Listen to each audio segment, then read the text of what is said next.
ಯಾರ್ಯಾರು ಜಾಸ್ತಿ hair fall ಆಗ್ತಾ ಇರುತ್ತೋ, ಏನೇ ಯೂಸ್ ಮಾಡ್ತಿರೋ ನಮಗೆ ಹೇರ್ ಫಾಲ್ ಅನ್ನೋದು ಕಡಿಮೆ ಆಗ್ತಾ ಇಲ್ಲ. ಯಾರ್ಯಾರು ಕರ್ಲಿ ಹೇರ್ಸ್ ಇರುತ್ತೋ ಅಂಥವ್ರಿಗೆ ಸ್ಟ್ರೈಟ್ ಆಗಿರಬೇಕು, ನಮ್ಮ ಹೇರ್ ಅನ್ನೋದು ಹೆಲ್ತಿಯಾಗಿ ಬೆಳಿಬೇಕು ನ್ಯಾಚುರಲ್ ಆಗಿ ಅಂದರೆ ಈ ವಿಡಿಯೋ ಮೂಲಕ ತೋರಿಸ್ಕೊಡ್ತಾ ಇದ್ದೀನಿ. ಸ್ಕಿಪ್ ಮಾಡಿದ್ರೆ ಕೊನೆವರೆಗೂ ನೋಡಿ. ಯಾಕಂದರೆ ಒಬ್ಬೊಬ್ಬರಿಗೆ ಕರ್ಲಿ ಹೇರ್ಸ್ ಇರುತ್ತೆ, ಅವ್ರಿಗೆ ಸ್ಟ್ರೈಟ್ ಆಗಿರೋದಿಲ್ಲ. ಒಬ್ಬೊಬ್ರಿಗೆ ಆಸೆ ಇರುತ್ತೆ, ನಾವು ಒಬ್ಬರಿಗೆ ಕರ್ಲಿ ಹೇರ್ಸ್ ಇರಬೇಕು, ಒಬ್ಬರಿಗೆ ಸ್ಟ್ರೈಟ್ ಆಗಿರಬೇಕು ಅಂತ. ಬಟ್ ಈ ಥರ ಕರ್ಲಿ ಹೇರ್ಸ್ ಇರೋರಿಗೆ ಈ ಥರ ಟ್ರೈ ಮಾಡಿ. ಇದೊಂದು ಕಂಡೀಷನ್ ನಾವು ಮನೇಲಿ ರೆಡಿ ಮಾಡಿಕೊಂಡ್ರೆ ನಮ್ಮ ಹೇರ್ಸ್ ಅನ್ನೋದು ಸ್ಟ್ರೈಟ್ ಆಗಿ ಶೈನಿಯಾಗಿ ಗ್ರೋತ್ ಆಗುತ್ತೆ, ನ್ಯಾಚುರಲ್ ಆಗಿ ಗ್ರೋತ್ ಆಗುತ್ತೆ. ಇದರಲ್ಲಿ ಯಾವುದೇ ಸೈಡ್ ಎಫೆಕ್ಟ್ ಇರೋದಿಲ್ಲ. ಮಾಡೋದು ಅಷ್ಟೇ ತುಂಬ ಈಸಿಗೆ ಮಾಡ್ಕೊಂಬಿಡ್ಬೋದು. ಇದನ್ನು ಸ್ಟೋರ್ ಕೂಡ ಮಾಡ್ಕೋಬೋದು, ತುಂಬ ಸಿಂಪಲಾಗಿ ಮಾಡ್ಕೋಬೋದು. ಇದು ಅಗಸೆ ಬೀಜ ಅಂತ ತೊಗೊಂಡಿದ್ದೀನಿ. ಅಗಸೆ ಬೀಜದಿಂದ ತುಂಬಾ ಹೆಲ್ತ್ಗೆ ಬೆನಿಫಿಟ್ಸ್ ಅನ್ನೋದು ಇರುತ್ತೆ. ನಮಗೆ ಸ್ಕಿನ್ಗೂ ಹೇರ್ಗೂ ತುಂಬಾ ಚೆನ್ನಾಗಿ ಹೆಲ್ಪ್ ಆಗುತ್ತೆ. ಇದು ಮೈನ್ ಬಂದ್ಬಿಟ್ಟು ನಮ್ಮ ಹೇರ್ಗೆ ಅನ್ನೋದು ಹೇರ್ ಗ್ರೋತ್ ಮಾಡೋಕ್ಕೆ, ರೀಗ್ರೋತ್ ಮಾಡೋಕ್ಕೆ ಹೆಲ್ಪ್ ಆಗುತ್ತೆ. ಮತ್ತು ನಮ್ಮ ಹೇರ್ಸ್ ಅನ್ನೋದು ಕರ್ಲಿ ಥರ ಇರುತ್ತೆ, ಮತ್ತು ಒಂಥರ ಗುಂಗುರು ಥರ ಇರುತ್ತಲ್ಲ, ಆ ಥರ ಹೇರ್ಸ್ ಎಲ್ಲನೂ ಸ್ಟ್ರೈಟಾಗಿ ಶೈನಿ ಆಗಿರುತ್ತೆ. ಇದು ಅಗಸೆ ಬೀಜ ಅನ್ನೋದು ಎಲ್ಲ ಅಂಗಡಿಗಳಲ್ಲೂ ಡ್ರೈ ಫ್ರೂಟ್ಸ್ ಅಂಗಡಿಯಲ್ಲಿ ಸಿಗುತ್ತೆ. ಇದು 2 ಟೇಬಲ್ ಸ್ಪೂನಷ್ಟು ನಾನು ತಗೋತಾ ಇದ್ದೀನಿ. ತುಂಬ ಚೆನ್ನಾಗಿ ಇದು ಹೇರ್ ಗ್ರೋತ್ ಆಗೋಕ್ಕೆ ಹೆಲ್ಪ್ ಆಗುತ್ತೆ. ಒಂದು 100 ml ಅಷ್ಟು ನೀರನ್ನೋದು ಸೇರಿಸ್ಕೊತಾ ಇದ್ದೀನಿ. 100 ml ಅಷ್ಟಾದರೆ ಸಾಕಾಗುತ್ತೆ. ಇಲ್ಲ ನೀವು ಸ್ಟೋರ್ ಮಾಡ್ಕೋಬೇಕು ಅಂದರೆ ಒಂದು ಸ್ವಲ್ಪ ಜಾಸ್ತಿ ಕ್ವಾಂಟಿಟಿಯಲ್ಲಿ ಅಗಸೆ ಬೀಜ ಹಾಕ್ಕೊಂಬಿಟ್ಟು ನೀರನ್ನೋದು ಒಂದು ಸ್ವಲ್ಪ ಜಾಸ್ತಿನೇ ಹಾಕ್ಕೊಳ್ಳಿ. ಇದನ್ನ ಹಾಕ್ಕೊಂಬಿಟ್ಮೇಲೆ ಒಂದು ಸ್ಪೂನ್ ತೊಗೊಂಡು ಚೆನ್ನಾಗಿ ಮಿಕ್ಸ್ ಮಾಡಿಬಿಟ್ಟು ಸ್ಟವ್ ಮೇಲೆ ಇಟ್ಬಿಟ್ಟು ಅದು ಲೋ ಫ್ಲೇಮಲ್ಲಿ ಇಟ್ಕೊಂಡೆ ನಾವು ಮಿಕ್ಸ್ ಮಾಡ್ಕೊತಾ ಇರಬೇಕು. ಯಾಕಂದರೆ ಅದಕ್ಕೆ ಅಗಸೆ ಬೀಜ ಅನ್ನೋದು ಕೆಳಗಡೆ ಅಂಟ್ಕೊಂಬಿಟ್ಟು ಆ ಥರ ಆಗ್ಬಿಡುತ್ತೆ. ನಾವು ಮಿಕ್ಸ್ ಮಾಡ್ಕೊತಾನೆ ಇರಬೇಕು. ತುಂಬ ಚೆನ್ನಾಗಿ ರೀಗ್ರೋತ್ ಆಗೋಕ್ಕೆ ಹೆಲ್ಪ್ ಆಗುತ್ತೆ. ಮತ್ತು ಸ್ಟ್ರೈಟಿಯಾಗಿ ನಮ್ಮ ಹೇರ್ಸ್ ಅನ್ನೋದು ಸ್ಟ್ರೈಟಾಗಿ ಬರುತ್ತೆ, ಶೈನಿ ಆಗಿರುತ್ತೆ. ಒಂದು ಸತಿ ಅಪ್ಲೈ ಮಾಡಿ ನೋಡಿ ನಮ್ಮ ಹೇರ್ಸ್ ಅನ್ನೋದು ಎಷ್ಟು ಶೈನಿ ಆಗಿರುತ್ತೆ ಅಂದ್ಬಿಟ್ಟು ಅಂತ. ಇದು ಲೋ ಫ್ಲೇಮಲ್ಲೇ ಇಟ್ಕೊಂಡು ಒಂದು 5 ನಿಮಿಷ ಅದು ಜಲ್ಲಿ ಥರ ಬರುತ್ತಲ್ಲ, ಆ ಥರ ಅಲ್ಲಿವರೆಗೂ ನಾವು ಚೆನ್ನಾಗಿ ಇದನ್ನು ಕುದಿಸ್ಕೋಬೇಕಾಗುತ್ತೆ. ತುಂಬ ಸಿಂಪಲಾಗಿ ಕೂಡ ಮಾಡ್ಕೊಂಬಿಡ್ಬೋದು.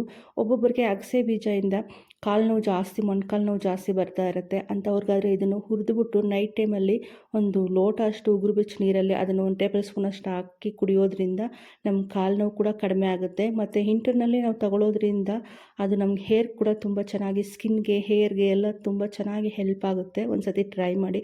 ಅಗಸೆ ಬೀಜದಿಂದ ತುಂಬಾ ಹೆಲ್ತ್ಗೆ ಅನ್ನೋದು ಬೆನಿಫಿಟ್ಸ್ ಅನ್ನೋದು ಸಿಗುತ್ತೆ. ಇದರಲ್ಲಿ ಕೊಲೆಸ್ಟ್ರಾಲು ಕಡಿಮೆ ಆಗುತ್ತೆ. ತುಂಬ ಚೆನ್ನಾಗಿ ಇದು ಯೂಸ್ ಆಗುತ್ತೆ. ನೋಡಿ, ಒಂದು 5 ನಿಮಿಷ ಆದಮೇಲೆ ನೋಡಿ ಸ್ಟವ್ ಅನ್ನೋದು ಆಫ್ ಮಾಡ್ಕೊಂಡಿದ್ದೀನಿ. ಇದು ಜಲ್ಲಿ ಥರ ಬರುತ್ತಲ್ಲ, ಇದು 5 ನಿಮಿಷ ಆದಮೇಲೆ ಹಂಗೆ ಬಿಟ್ಬಿಡಿ. ಅದು ಸ್ವಲ್ಪ ತಣ್ಣಗಾಗಬೇಕು. ಸ್ವಲ್ಪ ತಣ್ಣಗಾದಮೇಲೆ ಒಂದು ಕಾಟನ್ದು ಕರ್ಚಿಪ್ ಆದರೂ ಆಗಲಿ, ಬಟ್ಟೆ ಆದರೂ ತೊಗೊಳ್ಳಿ. ಇದು ಸೋದಿಸ್ಕೊಳ್ಳೋಕ್ಕಾಗಲ್ಲ, ಇದು ಬರೋದಿಲ್ಲ ಸೋದಿಸ್ಕೊಳ್ಳೋಕೆ ಹೋದರೆ. ಈ ಥರ ಬಟ್ಟೆಯಲ್ಲೇ ನಾವು ಸೋದಿಸ್ಕೋಬೇಕಾಗುತ್ತೆ. ಒಂದು ಬಟ್ಟೆ ತೊಗೊಂಡು ಚೆನ್ನಾಗಿ ಅದನ್ನು ಹಿಂಡ್ಕೋಬೇಕಾಗುತ್ತೆ. ನಾವು ಕಾಫಿ ಫಿಲ್ಟ್ರಲ್ಲಿ ಸೋದಿಸ್ರೆ ಒಂಚೂರು ಕೂಡ ಅದರಲ್ಲಿ ಬರಲ್ಲ. ಈ ಥರ ಬಟ್ಟೆ ತೊಗೊಂಡು ನಾವು ಯಾವುದನ್ನ ಹಳೆ ಬಟ್ಟೆ ಇರುತ್ತಲ್ಲ ಅದು ತೊಗೊಂಡು ಕ್ಲೀನಾಗಿ ಅದನ್ನು ಇಟ್ಕೊಂಡ್ರೆ ಅದ್ರ ಜಲ್ಲಿ ಥರ ಇರುತ್ತಲ್ಲ ಅದೆಲ್ಲ ಕ್ಲೀನಾಗಿ ಬರುತ್ತೆ. ತುಂಬ ಚೆನ್ನಾಗಿ ನಮಗೆ ಹೆಲ್ಪ್ ಆಗುತ್ತೆ ಹೇರ್ಸ್ಗೆ ಅನ್ನೋದು. ಒಂದು ಸತಿ ಟ್ರೈ ಮಾಡಿ. ಇದು ಒಂದು ಕಂಡೀಷನನ್ನು ನಾವು ಮಾಡಿಕೊಂಡ್ರೆ ಸಾಕಾಗುತ್ತೆ. ಇದಕ್ಕೆ ಮೈನಾಗಿ ಬಂದು ಒಂದು ಪದಾರ್ಥ ಅನ್ನೋದು ಸೇರಿಸ್ಕೋಬೇಕಾಗುತ್ತೆ.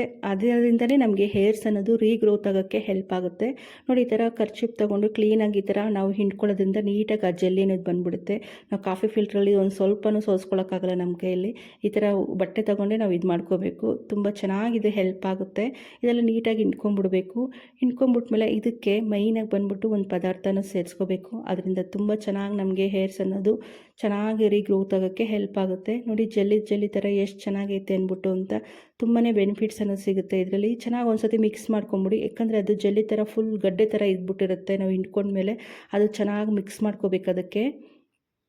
ಇದು ಒಂದು ಸತಿ ಮಾಡಿಕೊಂಡ್ರೆ ಆರಾಮಾಗಿ ಫ್ರಿಜ್ಜಲ್ಲಿ ಇಟ್ಕೊಂಡು ಒಂದು 15 ಡೇಸ್ ಆರಾಮಾಗಿ ನಾವು ಸ್ಟೋರ್ ಮಾಡ್ಕೋಬೋದು. ಒಂದು ಸತಿ ಇದು ಮಾಡ್ಕೊಂಡು ಇಟ್ಕೊಂಡ್ಬಿಟ್ರೆ ಎಲ್ಲ ಅಂಗಡಿಗಳಲ್ಲೂ ಸಿಗುತ್ತೆ ಈ ಥರ ಅಗಸೆ ಬೀಜ ಅನ್ನೋದು. ಇದೊಂದು ಸತಿ ಟ್ರೈ ಮಾಡಿ. ಇದಕ್ಕೆ ಮೈನ್ ಬಂದ್ಬಿಟ್ಟು ಸಾಸಿವೆ ಎಣ್ಣೆ ಬರುತ್ತಲ್ಲ, ಇದು ಎಲ್ಲ ಅಂಗಡಿಗಳಲ್ಲೂ ಸಿಗುತ್ತೆ.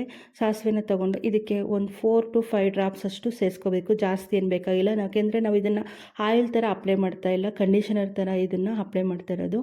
4 to 5 ಡ್ರಾಪ್ಸ್ ಅಷ್ಟು ನಾನು ಸೇರಿಸ್ಕೊತಾ ಇದ್ದೀನಿ. ಸೇರಿಸ್ಕೊಂಡ್ಮೇಲೆ ಚೆನ್ನಾಗಿ ಇದು ಮಿಕ್ಸ್ ಮಾಡ್ಕೊಂಬಿಟ್ಟು ನಾವು ತಲೆಗೆ ಸ್ನಾನ ಮಾಡ್ಕೋತೀವಲ್ಲ, ಶಾಂಪೆಲ್ಲ ಹಾಕಿದ್ಮೇಲೆ ನಾವು ಇದನ್ನ ರೆಡಿ ಮಾಡ್ಕೊಂಡು ಇಟ್ಕೊಂಡಿದ್ವಲ್ಲ ಅದು ಚೆನ್ನಾಗಿ ಅಪ್ಲೈ ಮಾಡ್ಕೊಂಬಿಡ್ಬೇಕು. ನೀಟಾಗಿ ಮಸಾಜ್ ಮಾಡ್ಕೋಬೇಕು. ಅಪ್ಲೈ ಮಾಡ್ಕೊಂಬಿಟ್ಟು ಒಂದು 5 ನಿಮಿಷ ಹಂಗೆ ಬಿಟ್ಬಿಟ್ಟು ಮತ್ತು ಶಾಂಪು ಹಾಕ್ದಿರ ನಾವು ಸ್ನಾನ ಮಾಡ್ಕೋಬೇಕಾಗುತ್ತೆ.